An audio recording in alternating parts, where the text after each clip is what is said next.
So I've been doing my shorts, and this is actually my first actual video. But my shorts have all been motivational, little snippets of this and that, and trying to, uplift people, and have the link to my new company, Further as Fathers, which I'm using to help build up fathers. But a lot of people don't know or understand why I'm where I'm at today. I grew up in Lawrence, Massachusetts, and it's a pretty rough neighborhood. Growing up, my entire goal was to be like my dad. My dad was feared. He was an enforcer for a motorcycle club, and he was just badass.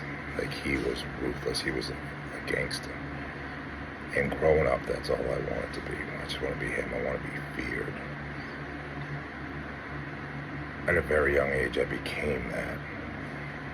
Everybody knew who I was. I was one of the few white kids in my neighborhood, but I was absolutely ruthless.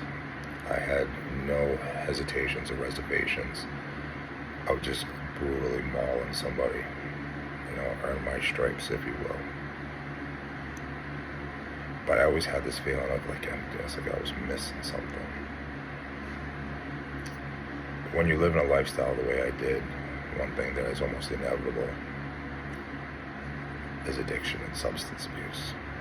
I quickly learned that when I was blasting rails of cocaine, I didn't really care what I did.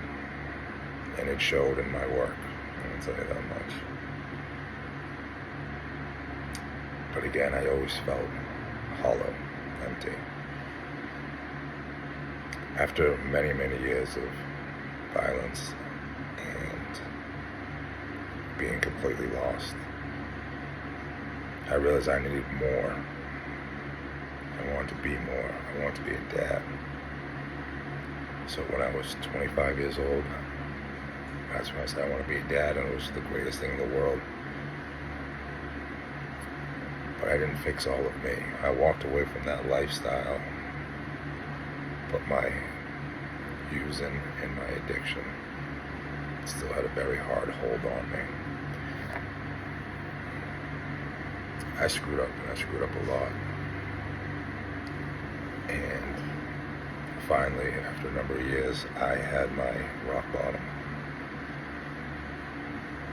And I checked myself into detox, and that was the scariest, most vulnerable time in my entire life.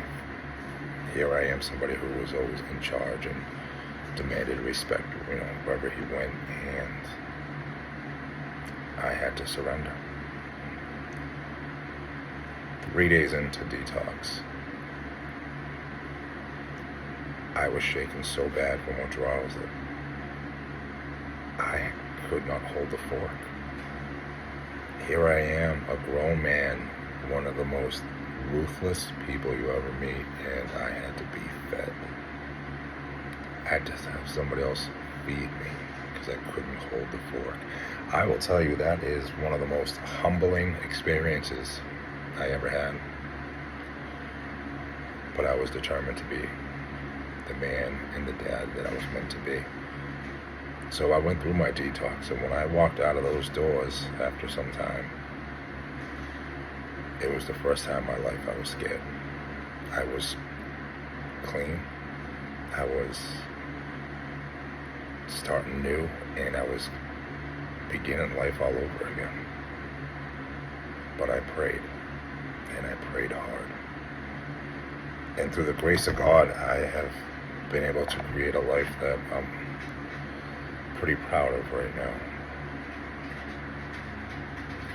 But there's always new beginnings and new chapters, and today a new chapter begins.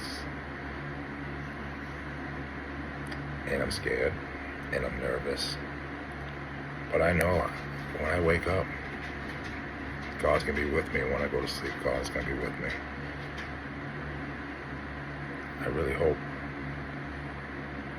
you find your path in your relationship with God. Because I'll tell you right now, it saved my life. And a lot of other people's lives around me, I promise you that. So, just pray.